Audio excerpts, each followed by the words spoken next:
Now, when it comes to salary negotiation, I got bad news and I got good news. Let's start with the bad news. There's two things. Number one, if you do not negotiate during your career, you stand to lose approximately $500,000. That's life-changing money. And don't tell me you're not from the US, you don't earn in dollars. It doesn't matter. It could be rupees, euros, pounds, whatever. Equate it. Look at the compounded effect of not negotiating year on year, the salary increases, etc. It's life-changing money. The second thing is, if you're a minority, if you're a woman, you already see there is a wage gap, right? And particularly as a woman, you live longer than men. Life is more expensive for you. Things cost more. So you're like, yeah, I'm not a woman, not my problem. No, okay, but you got a wife, girlfriend, mother, niece, grandmother. This is really important. That's the bad news. The good news is salary negotiation or any negotiation whatsoever is a skill. And like any skill, you get better with practice and with time. So in this video, we're going to look at what are some things that you can do in 3 phases: before, during the negotiation, after the negotiation, so that you are set up for success before you even walk into the interview room. Coming right up.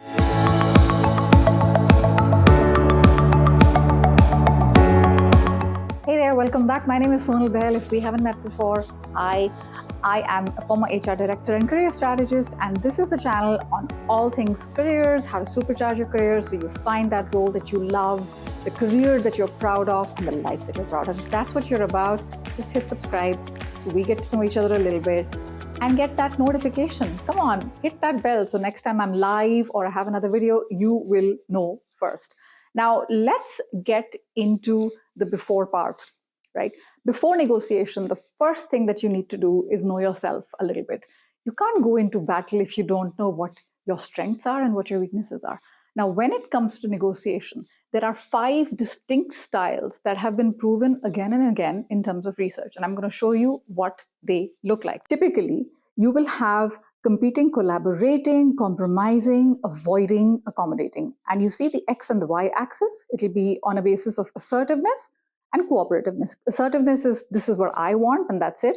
Cooperativeness is, this is what they want and I'll give it to them. You need to know where you stand. This is no easy way to sort of figure this out.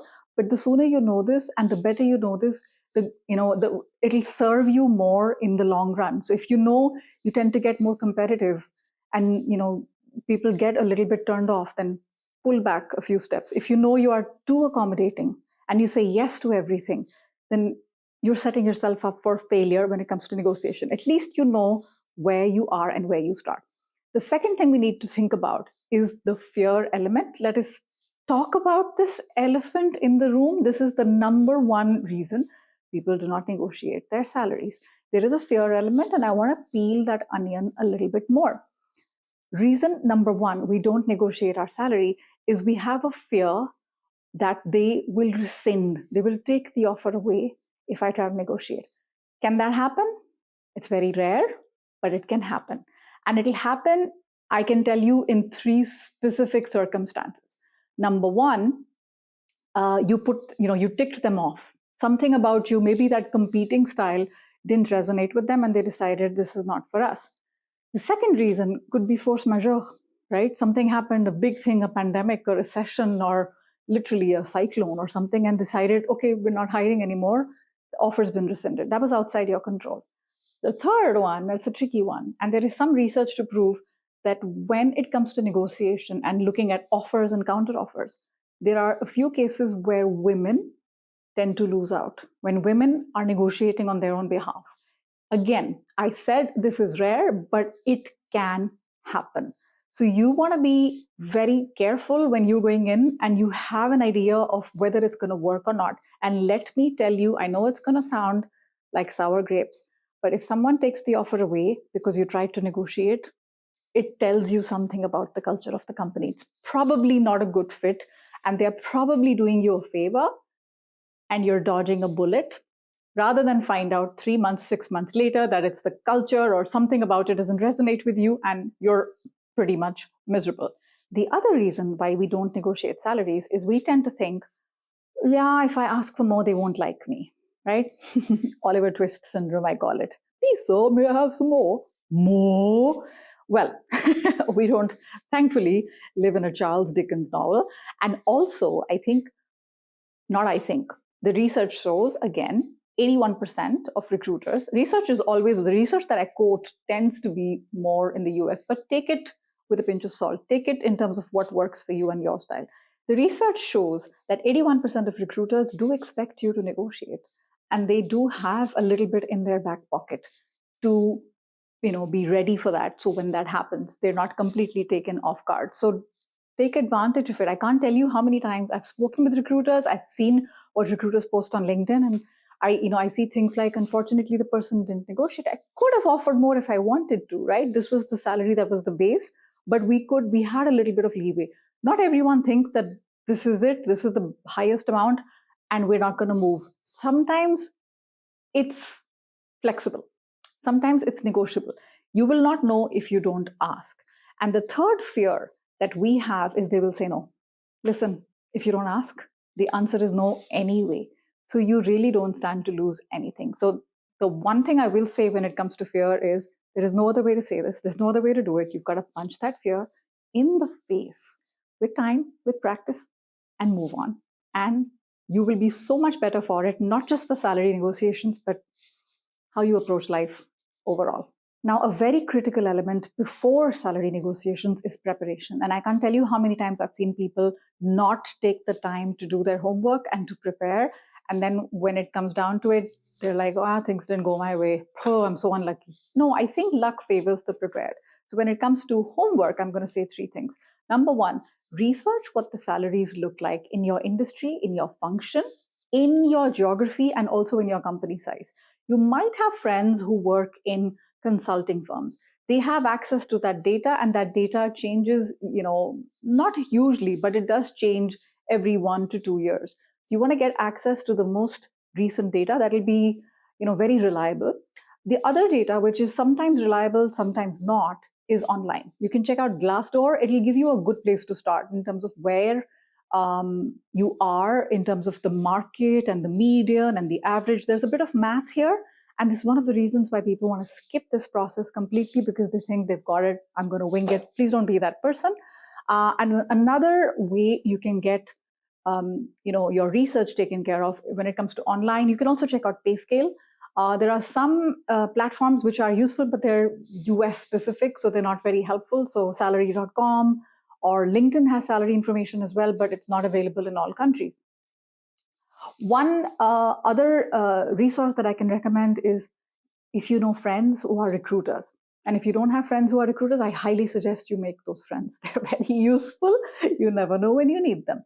And if you don't have such friends, I also recommend that you get introduced and find this information out. Most of the time, recruiters do not have a problem with sharing that information with you. It's not very personal to them, and they're not quoting anyone, so it tends to be pretty anonymous. So that will give you a very good idea of where the market is, where you are, and focus on where the market is and what the position is worth. Not so much about where you are, because if you only focus on where you are and you're looking at how to justify that delta, it will make you hesitate a little bit. But focus instead on why you deserve to be at that median or slightly above that median. The next thing you want to do is focus on the man and get that straight. The man is your minimum acceptable number. This is the amount that you know you need, the most, like, least amount, right? To be able to not survive, but to thrive, to have a decent life, not earning and paying the bills and you have nothing left, not hand to mouth, but comfortable, right? So focus on that and add an additional 10%. I like to add that for contingency, so that you are, if you don't get the man, which is plus 10%, and you just land on the man, you're still good to go, right? And finally, the third thing I will also say is know what it feels like to be in a company like a CEO. So CEOs also have to look at operating cash flows. CFOs look at that. What is your operating cash flow? If you were the CEO of a company, imagine you are the company. How much is coming in? How much is going out month on month? The reason I talk about this is sometimes companies will try to seduce you with gross salary, plus bonus, plus stock options, plus everything, and then they'll give you this gigantic amount, right?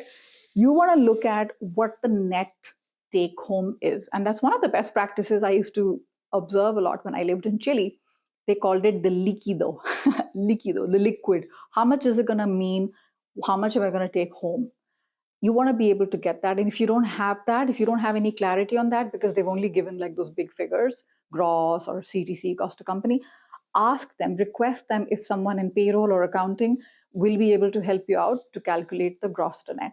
That particularly helped me out when I was moving from South America to Europe, because I wanted to get an idea of what it would be like, how much would rent be, how much would childcare be, would I be able to survive on whatever was left out. That was really useful, and I highly recommend you do this for yourself, whether you're moving countries, continents, cities, or companies.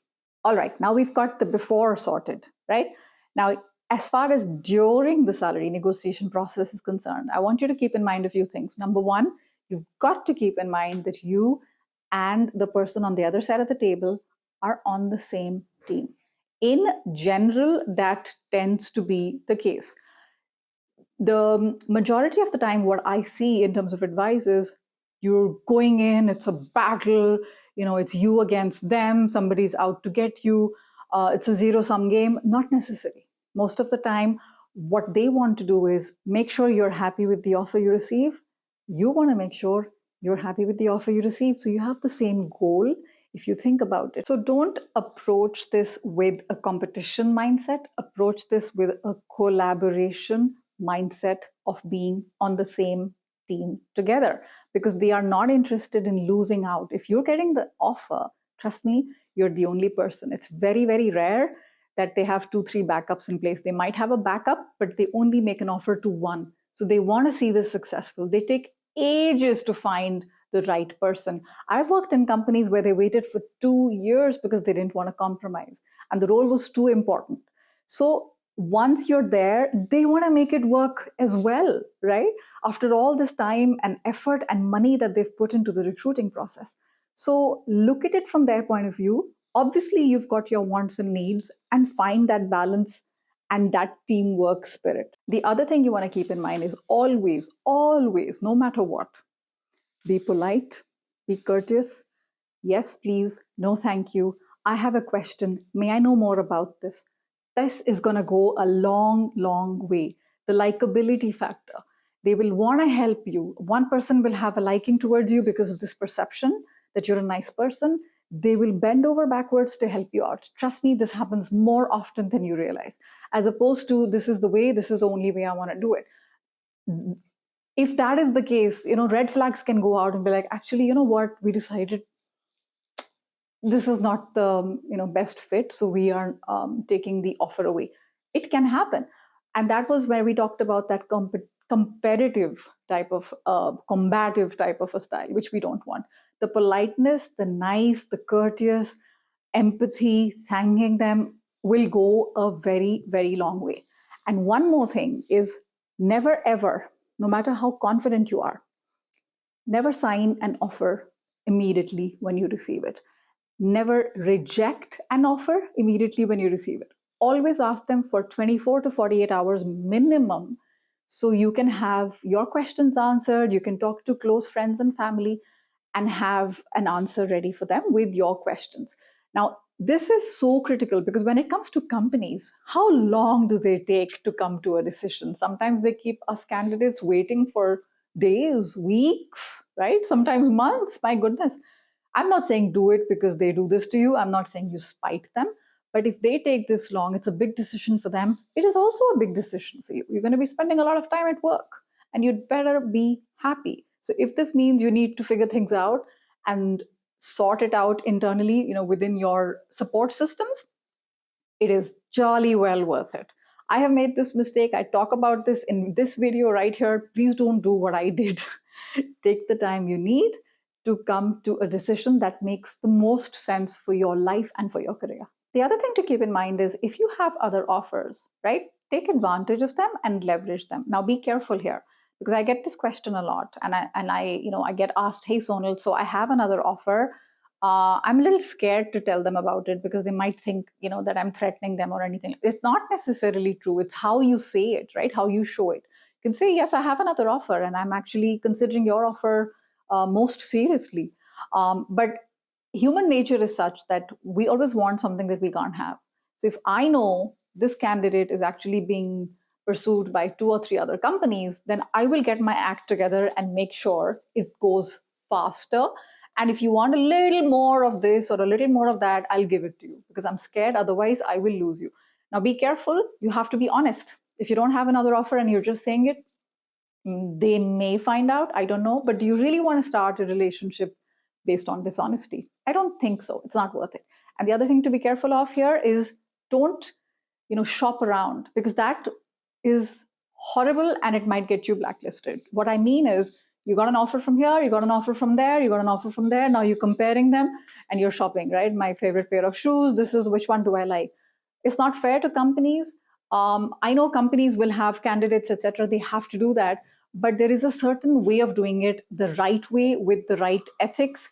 And you want to be that person who keeps their word and takes the offer that makes the most amount of sense without, betraying the trust of the companies who are interested in you. The other thing to keep in mind as far as during the negotiation is concerned, think as if everything is negotiable, right? Look at the cash components, look at the non-cash components. Now, does this mean, yes, everything is negotiable? Of course not, right? That's impossible. But when I lay it out like this, right, I want you to think about pretty much everything that you need to be able to thrive and to be flourishing in your career there, right? So it could be your salary, it could be your bonus, it could be house allowance, it could be if you're moving to another city, if there's relocation provided, is your spouse moving with you, spouse transition, housing, childcare, language lessons. What about if you stay wherever you are, right? You want training, development,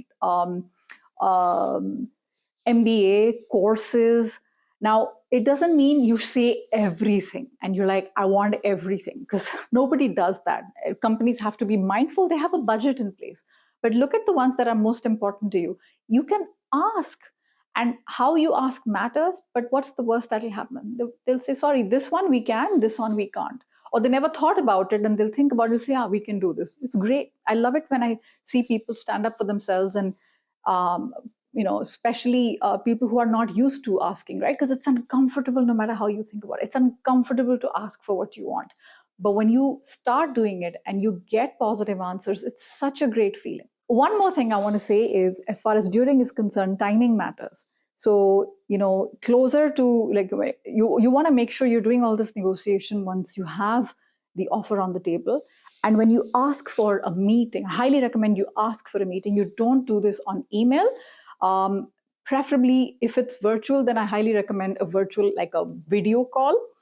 The best would be, if it's in the same city, the best would be sitting across and talking to each other and asking and looking at what kind of offer works best for you. And the last thing, as far as during negotiation is concerned, there's very weird research out there that is super interesting, and that says that sometimes the best results happen when you negotiate on a Thursday. Closer to the weekend, maybe people are not in the great mood on a Monday morning, but there's something about Thursday, they want to get it over, and if it's not too complicated, it will be done by Friday. In fact, I talked about this once on a segment with LinkedIn News, and I even saw a comment where someone said, Thursdays is a great tip. I've seen Sonal talk about it. It really works. And what is even better is Thursdays after lunch, because then it's like, yeah, they're not hangry, hungry plus angry, and then they're in a better mood. We all are in a better mood when we've eaten, when we're rested, right? Most of us are, not just babies, us adults as well. All right, the last thing you want to keep in mind is after the negotiations. There's 2 possibilities. Yes, it worked out. Yes, amazing. 2, it didn't. So let's get into this. Yes, you got the job. Congratulations. You want to do 2 things now. Number 1, you want to go back and thank every single person who helped you out. Stay in touch with them. See how you can help them. The world is basically formed with reciprocity principles. Don't just take. give as well. See if anybody else needs your help. So that is the first thing you keep in mind. Don't just take it and then forget about it and start your new job. After a period of time, if something happens, you've lost a little credibility with those people who've helped you because they didn't hear back from you, right? Let them know you got the job and thank them. And second thing is, you want to also now start delivering. If you've negotiated a good amount and you've gotten to the company, trust me, they're looking at you. They want to see, okay, where is the return on investment? So you want to be that person that starts delivering, learning, observing, asking questions, etc., putting up their hand so they can get that feeling right away within the first few weeks. Oh man, we're so happy we hired her. This was such a great decision. As opposed to, I got the job, now I'm going to just sit back and chill. Don't do that. That's scenario number one. Scenario number two, you didn't get the job, right? You really wanted it, but you didn't get it. No problem. This is a great time to learn more about yourself, figure out what worked, what didn't work, what can be better next time, and get feedback if you can, right? Ask those hiring managers, ask those recruiters on what you can do better. So you're always, improving yourself, and continuous improvement is a big part of your learning journey. And again, what I will say here is stay in touch with them, right? Connect with them on LinkedIn. Wish them, Christmas, Diwali. I don't know. You find out through LinkedIn it's their birthday. Wish them. There's nothing wrong with staying in touch. Not too much, not once in 2 years, but just the right amount. Because they'll keep you in mind this way. When another opportunity opens up in the future, they've already seen you. You've been screened. You did some negotiations already. Somebody else got the job, but you're pretty much vouched for. So. And finally, what I'm going to say is, it can happen in spite of your best efforts. It doesn't work out, right? So don't necessarily take this personally. I know it sounds counterintuitive, but it isn't necessarily personal. See what is the best that you can get out of the situation. What can you learn from it? But don't be so clear that this is the amount and that is it. And if you don't give it to me, I'm leaving. Because if you do that and you don't have any other options, you're burning bridges. So read the room, see the energy you're getting from the other person. At some point of time, when you see it's not working out, you will have to stop and see what makes sense for you. So having said that, remember what I said, negotiation is a skill. It gets better with time. If you want to dig deeper into this, I have a little ebook that I highly recommend you get for yourself, where you look at how to address the most common objections during a salary negotiation. When they say things like, sorry, you're too expensive, we don't have this in the budget, we'd love to hire you on, but this is our internal grading salary, comp and ben grading system, and we are not able to go over or what are the type of answers you give? Nobody teaches us this stuff. So I have so much experience with this, and I've put this down in one ebook. If you find that useful, I'll make sure I link it right here in the show notes. And I also recommend checking out an entire playlist completely dedicated to salary negotiation. You're going to get so much out of it. I highly recommend binge watching it to your heart's content so you learn as much as you can. If you have watched right till the end, I'd love for you to put in the comments, negotiating is my friend. Negotiating is my friend. And check out those playlists that I talked about that I'm sure will help you out, particularly the salary negotiation playlist, as well as that ebook on how to address salary related objections during interviews. Thank you so much for watching. I shall see you in the next video. Till then, keep believing, keep dreaming, keep supercharging. You got this.